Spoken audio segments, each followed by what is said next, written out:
구원이 쉽게 받는 것이라고 착각하는 경우가 허다합니다. 사람이 마음으로 믿어 의에 이르고 입으로 시인하여 구원에 이른다고 성경에서 가르치기 때문이죠. 입으로 시인만 하면 구원을 받을 수 있다고 그렇게 가르치니까 얼마나 쉽겠습니까? 그러나 또한 성경은 구원을 이루는 것이 결코 쉽지 않다는 사실도 지적합니다. 빌립보서 2장 12절 말씀 보면 나의 사랑하는 자들아 너희가 나 있을 때뿐 아니라 더욱 지금 나 없을 때에도 항상 복종하여 두렵고 떨림으로 너의 구원을 이루라고 그렇게 가르칩니다. 이것은 구원에 이르는 과정이 결코 쉽지가 않다는 말이죠. 입으로 시인만 하면 구원에 이르나기 말의 의미도 정확하게 알아야 됩니다. 생명의 유업에도 내가 예수님을 믿습니다. 예수님을 나의 믿음의 주님입니다 하고 고백하는 것이기 때문이죠. 믿음이 없으면 결코 그 사실을 신뢰할 수가 없습니다. 문제는 현대의 교회가 안일한 구원관에 빠져버렸다는 것입니다. 더구나 구원받은 이후의 삶에도 무관심합니다. 그러나 성경은 철저하게 실천하는 신앙을 강조합니다. 행하지 않으면 허구에 불과하기 때문이죠. 우리의 신앙이 구원의 초보문을 통과하기에 부족함이 없도록 날마다 성장해 가시기를 예수님의 이름으로 축복합니다. 오늘 예수님은 구원에 이르는 길이 문이 좁다고 그렇게 이야기했습니다. 왜 그렇게 가르쳤을까? 왜 구원의 문이 좁다고 가르칠까? 우리가 그 이유를 분명히 알아야 되겠죠. 예수님은 사람의 생각과는 달리 구원에 이르기가 결코 쉽지 않다고 가르칩니다. 마태복음 7장 14절 말씀에도 보면 생명으로 인도하는 문은 좁고 길이 협착하여 찾는 이가 적다라고 그렇게 가르치죠. 낙타가 바늘기로 들어가는 것이 부자가 하나님의 나라에 들어가는 것보다도 쉽다는 말씀도 같은 내용입니다. 마태복음 19장 24절 말씀이죠. 이런 이유로 예수님은 좁은 문으로 들어가기를 힘쓰라고 오늘 본문 24절에서 당부하고 있습니다. 이것은 부단한 노력이 필요하다는 말입니다. 중요한 사실은 오늘 예수님께서 하시는 말씀 속에서 찾아볼 수 있는데 들어가기를 구하여도 못하는 자가 많다고 그렇게 경고하는 것입니다. 바울도 이런 사실을 지적합니다. 사도행전 14장 22절 말씀에는 우리가 하나님의 나라에 들어가려면 많은 고난을, 많은 환난을 겪어야 된다는 것입니다. 문제는 대부분의 교회와 신학교에서 과거적인 구원론만 가르친다는 것입니다. 구원은 3단계가 있다고 하지 않습니까? 과거적인 구원, 현재적인 구원, 미래적인 구원이 있는데 계속 과거적인 구원에만 초점을 맞추고 있습니다. 교회와 성도가 세상 사람들에게 조롱을 당하는 이유도 바로 이것일 것입니다. 그러므로 조롱당하지 않으려면 반드시 성경이 가르치는 구원관을 정립시켜야 합니다. 현재적인 구원을 이루어가는 그 성화의 과정을 거쳐야 한다 그 말이죠. 환난이 닥쳐도 하나님 나라의 백성답게 당당할 수 있는 방법입니다. 좁은 구원의 문을 통과하는 방법은 예수님의 가르침처럼 최선을 다해 노력하는 것 밖에는 다른 길이 없습니다. 문제는 들어가기를 구해도 들어가지 못하는 자들이 있다는 말이죠. 그렇다면 그들이 누구일까? 어쩌면 바로 나를 지칭해서 하시는 말씀인지도 모릅니다. 그들은 성경에서 나오는 바리새인들처럼 가식적으로 구하는 그런 사람들일 것입니다. 하나님은 이런 사람들에게 성전의 마당만 밟을 뿐이라고 책망하는 내용을 이사야서 1장 13절에 기록해 놓았습니다. 헛된 재물을 다시 가져오지 말라. 분향은 내가 가정이 여기는 바요 월삭과 안식일과 대회를 모이는 것도 그러하니 성회와 아울러 악을 행하는 것을 내가 견디지 못하겠다. 하나님께 예배를 드리면서 악을 행하는 이중적인 그런 삶 더 이상 꼴보기 싫다 그 말이겠죠. 아모스에서 5장 21절 22절 말씀에도 이렇게 경고합니다. 내가 너희 절기들을 미워하여 멸시하며 너희의 성회들을 기뻐하지 아니하나니 너희가 내게 번제나 소제를 드릴지라도 내가 받지 않겠다. 너희 살찐 희생의 허목도 내가 돌아보지 않겠다고 그렇게 경고하는 것입니다. 하나님으로부터 책망을 받았지만 그들도 세상적인 가치관으로는 대단한 열정을 소유한 사람들이죠. 모든 절기마다 제물을 준비해서 드린다는 것이 말처럼 그렇게 쉽지는 않습니다. 그런데도 하나님께서는 그들을 인정하지 않습니다. 당연히 하나님의 나라에는 들어가지 못했을 것입니다. 다시 말하면 세상적인 가치관으로는 구원에 이를 수가 없다는 것입니다. 하나님의 뜻에 합당한 믿음으로 준비되어야 할 그런 이유인 거지요. 중요한 사실은 세상적인 욕심에 사로잡히면 하나님의 초청도 거부한다는 것입니다. 초청에 응할 수 없는 핑계를 내세우는 이유가 여기에 있습니다. 누가복음 14장 18절에서 20절의 말씀을 보면 성경은 다 일치하게 사용하였다고 그렇게 알려줍니다. 그들의 핑계는 다양하죠. 한 사람은 밭을 샀고 한 사람은 소를 샀습니다. 또 한 사람은 장가를 들었다는 것입니다. 나는 그래서 못 가겠습니다. 그들이 갖추가는 하나님 나라보다는 세상의 재물과 삶이 더 우선이었던 것이죠. 성경의 가르침은 이런 삶의 자세로는 영원한 하나님의 나라에는 결코 들어갈 수가 없다는 것입니다. 구원에 이르는 문이 이렇게도 좁은데도 왜 그곳으로 들어가야 한다고 그렇게 예수님은 계속 강조하실까? 그럴 만한 이유가 무엇일까요? 우리는 그 이유를 알아야 되겠죠. 하나님께서 자기 백성들과 영원한 생명의 나라에서 함께 살고 싶기 때문입니다. 중요한 사실은 하나님과 하와가 타락하기 이전에 그 계획이 세워졌다는 것입니다.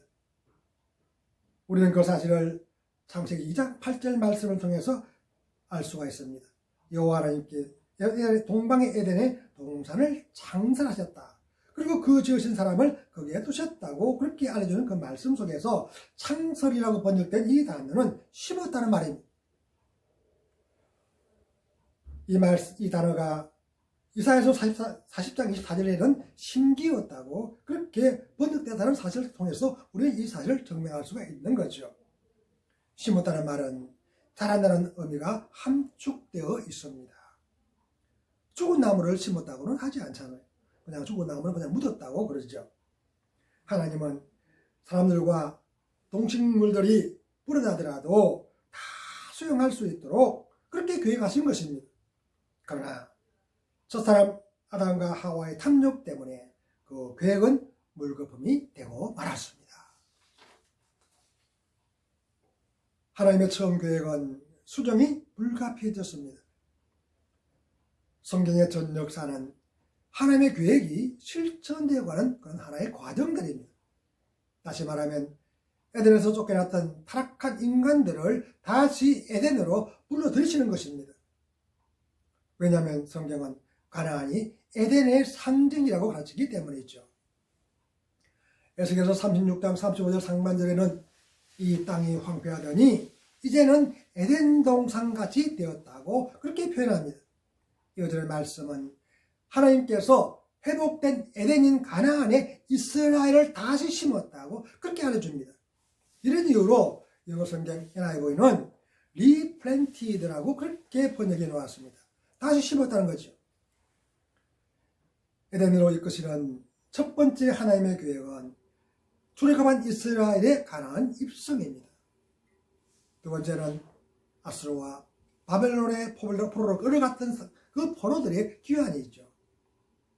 세 번째는 심판주로 재림하시는 예수님께서 최후의 심판 후에 승리한 성도들과 영원한 생명의 나라인 새하늘과 새 땅으로 들어가는 것입니다. 하나님은 그곳에서 최후의 승리자들과 영원히 함께 하실 것입니다. 그러므로 어떤 역병과 환난과 핍박에도 끝까지 인내하는 승리의 시당으로 준비해야 되는 것입니다. 우리 모두도 최후의 승리가 되어서 새하늘과 새 땅의 주인공으로 살아가시기를 예수님의 이름으로 축복합니다. 구원의 신앙을 소유하기가 참 어렵습니다. 그 이유가 무엇일까? 우리 그 이유도 알아봐야 되겠죠.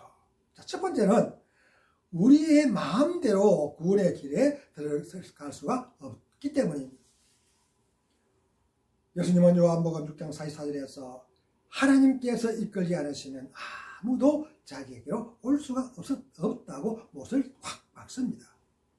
이것은 언제든지 원한다고 해서 구원받을 수가 있다는 말이 아니죠. 구원받을 수가 없다는 것입니다. 구원은 인간의 의지로는 받을 수가 없다는 것이죠. 더구나 자연 상태인 인간은 죄의 종으로 살아갈 수밖에 없다고 요한복음 8장 34절은 지적합니다. 타락한 본성 때문에 어쩔 수 없이 죄를 짓기 때문입니다.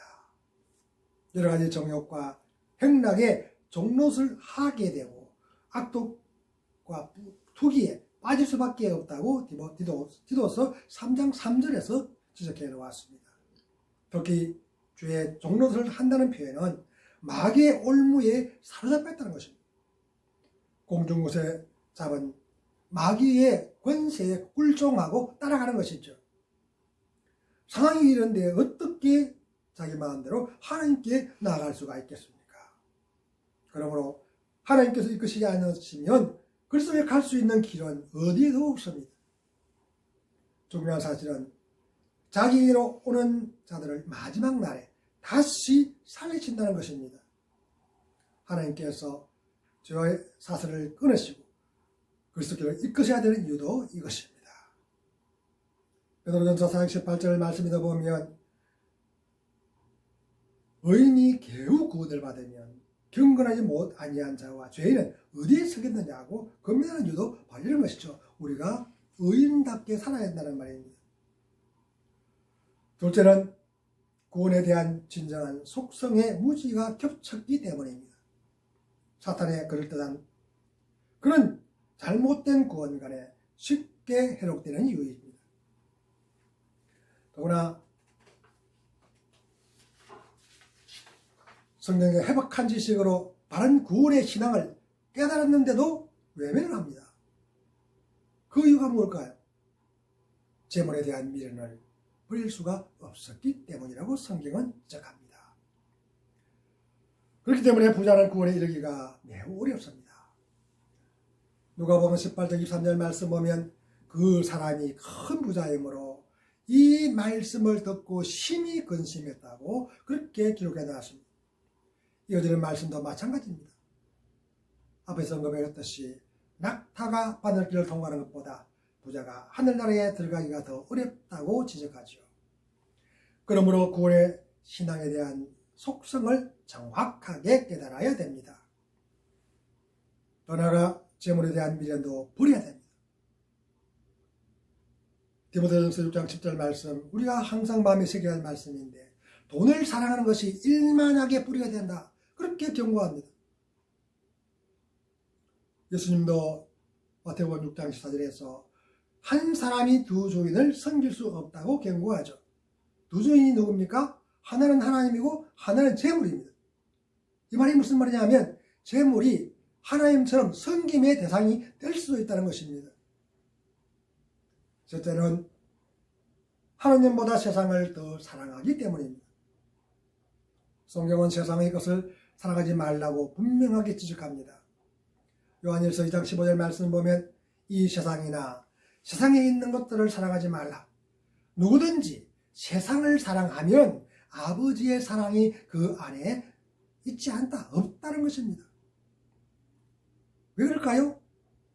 세상을 사랑하면 육신의 정욕, 안목의 정욕, 그리고 이 세상의 사랑에 빠질 수밖에 없기 때문이죠. 이런 사람들은 믿음의 선한 싸움을 싸우라는 명령에 순종하지 않습니다. 그 결과 영원한 하나님의 나라와는 전혀 상관이 없는 자가 되는 거죠. 반면에 세상의 것을 사랑하지 않으면 모든 행실에 거룩해질 수가 있습니다. 베드로전서 1장 15절 말씀 보면 오직 너희를 부르신 거룩한 이처럼 너희도 모든 행실에 거룩한 자가 되라고 권면합니다.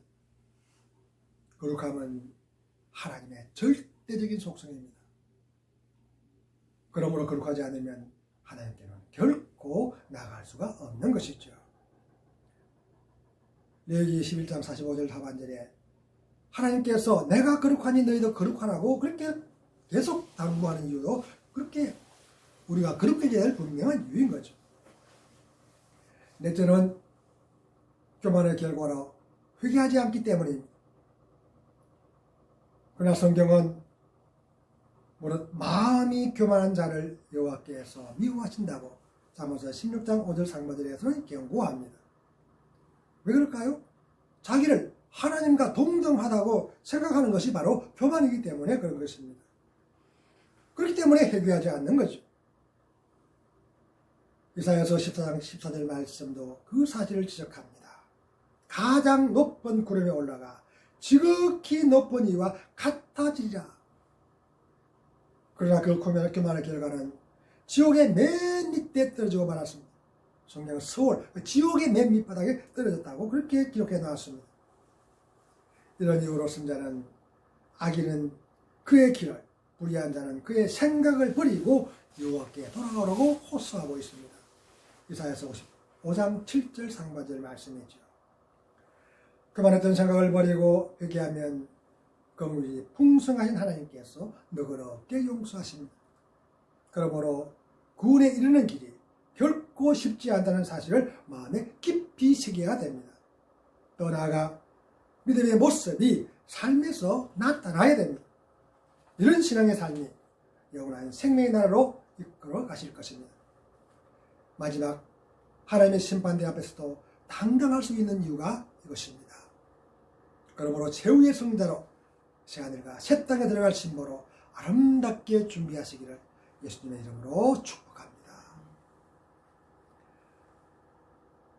마지막으로 살펴볼 것은 구원에 들어가는 유일한 길이 무엇일까? 사도행전 4장 12절 말씀 보면 우리는 그 사실을 알 수가 있습니다. 다른 이로서는 구원을 받을 수가 없다. 천하 사람 중에 구원을 받을 만한 다른 이름을 우리에게 주신 일이 없다. 분명하게 지적합니다. 문제는 많은 사람들이 종교다원주의자들의 주장에 해롭된다는 것입니다. 천국에 들어가는 길이 하나만 있는 것이 아니다. 여러 개가 있다. 불교도 있고 무슬림도 있고 힌두교 그 모든 종교에도 그런 천국에 들어가는 길이 있다.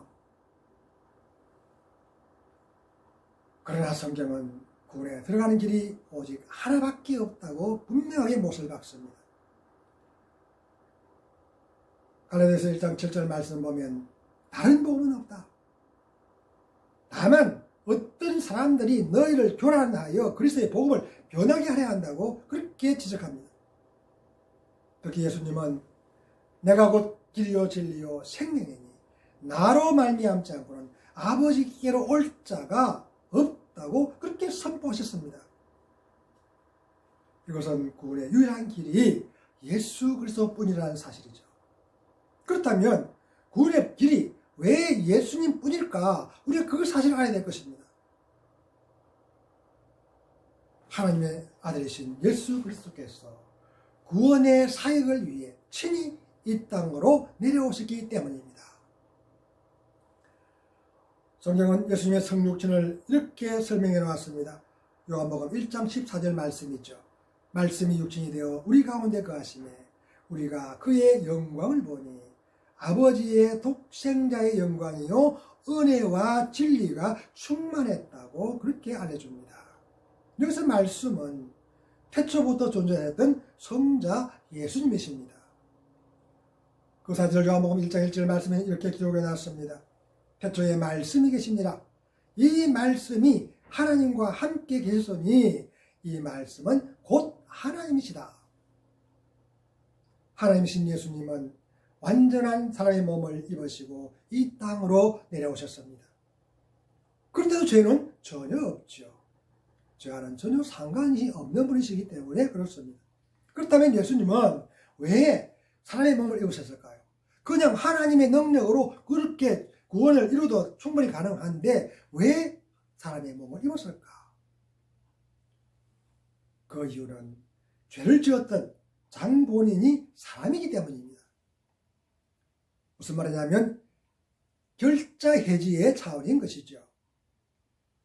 죄를 지은 인간이 그 문제를 해결해야 된다는 것입니다. 그런데 죄를 지은 인간이, 죄 있는 인간이 그 죄를 어떻게 대속하겠습니까? 결코 그 문제를 해결할 수 없는 것입니다. 이런 이유로 죄가 전혀 없으신 예수님께서 사람의 몸을 입으신 것입니다. 예수님은 타락한 인간의 모든 죄를 짊어졌습니다. 인간의 모든 죄를 대속하실 제물로 십자가에서 피를 흘리신 것입니다. 이것은 하나님과의 깨어졌던 그 관계를 회복시키실 화목의 제물이 되셨다는 말입니다. 그 결과 인간의 모든 죄의 값이 지불되었습니다. 예수님께서 십자가에서 마지막으로 하신 말씀을 통해서 우리는 그 사실을 알 수가 있죠. 요한복음 19장 37절 말씀에 예수님은 마지막으로 다 이루었다고 하시고 운명하셨다고 성경은 그렇게 알려주시지 않습니까? 여기에 사용된 헬라어는 이루었다, 완성되었다, 지불되었다고 하는 그런 여러 가지 뜻으로 번역될 수 있는 단어입니다. 이 말이 무슨 말이냐면 예수님께서 죄의 값을 다 지불하셨기 때문에 구원이 완성되었다, 이루어졌다는 것이죠. 예수님의 숭고한 희생의 그 희생을 마음에 새기고 감사로 영광을 돌려야 할 이유가 바로 여기에 있습니다. 더구나 죄 때문에 더 이상 하나님께로 나아갈 수 없었지만 다시 가까이 할 수 있는 길이 열렸습니다. 다시 말하면 죄로 말미암아 끊어졌던 하나님과의 관계가 십자가 희생으로 다시 연결된 것입니다. 바로 십자가가 하나님께 나아가는 다리라는 것입니다. 우리가 하나님의 영광에 이를 수 있는 유일한 길이 바로 이 길입니다. 성경은 모든 사람이 죄를 범하였음에 하나님의 영광에 이르지 못하더니 그래서 예수 안에 있는 성령으로 말미암아 하나님의 은혜로 값없이 의롭게 되었다고 그렇게 로마서 3장 23절 24절에서 알려줍니다. 우리의 공로는 아무도 없다는 것입니다. 그런데도 의인으로 불러주시는 하나님께 우리가 할 수 있는 것은 그냥 감사뿐입니다. 특히 예수님의 십자가 대속의 공로로 더 이상 사망이 믿는 자들을 지배하지 못합니다. 놀라운 하나님의 은혜죠. 요한복음 3장 16절 말씀, 우리가 잘 아는 말씀이지 않습니까? 하나님이 세상을 이처럼 사랑하사 독생자를 주셨으니 이런 그를 믿는 자마다 멸망하지 않고 영생을 얻게 하려 하심이라고 그렇게 알려줍니다. 우리가 이 말씀에서 착각하지 말아야 할 것은 육신적인 죽음마저 없다는 그런 말은 아닙니다. 왜냐하면 분명히 히브리서 9장 27절 말씀을 보면 사람에게 죽는 것은 반드시 정해진 것이다. 한 번 죽는 것은 사람에게 정해진 것이라고 그렇게 분명히 이야기해야 합니다. 그러고 나서 그 이후에 심판이 있다고 그렇게 이야기하죠. 인간은 누구나 죽습니다. 그리고 마지막 심판도 남아 있습니다. 십자가에서 구원의 길을 열어놓으신 예수님께서 그 심판을 위해 다시 재림하실 것이기 때문입니다. 재림하신 예수님은 마지막 심판대에서 하나님의 생명책에 이름이 기록된 여부로 판단을 합니다. 생명책에 이름이 기록된 사람들은 생명의 나라인 새하늘과 새 땅으로 들어갑니다. 그러나 이름이 기록되지 못한 사람들은 둘째 사망인 불못에 던져진다고 계시록 14, 15절에서 그렇게 알려줍니다. 우리가 살아있는 동안에 예수님께서 재림하시면 그때는 어떻게 될까요? 야사로니가서 4장 17절 말씀 보면 우리가 호련히 변화되어서 구름 속으로 끌어올려진다고 그렇게 기록해 나왔습니다. 강림하신 예수님을 하늘에서 영접한 후 영원한 생명의 나라에 들어가 주님과 함께 하는 것이 함께 할 것입니다. 세상의 헛된 가축 안에 미혹되지 말아야 할 분명한 이유가 바로 여기에 있습니다. 더 나아가 구원의 신앙을 잃어버리는 실수가 되풀이되지 않도록 날마다 옛 자를 쳐서 복종시켜야 됩니다. 구원의 유일한 길이 하나밖에 없기 때문입니다. 히브리서 6장 4절 이하에 경고하는 것처럼 한 번 성령의 은혜를 체험하고 놀라운 은사를 체험했지만 그럼에도 불구하고 실족하는 자가 있다고 분명히 경고하는 그 말씀을 마음에 새겨야 되는 것이죠. 우리 남은 생애가 십자가에 대한 진정한 가치를 되새기시고 최후의 성자로 우뚝 세워지시기를 예수님의 이름으로 축복합니다. 아멘.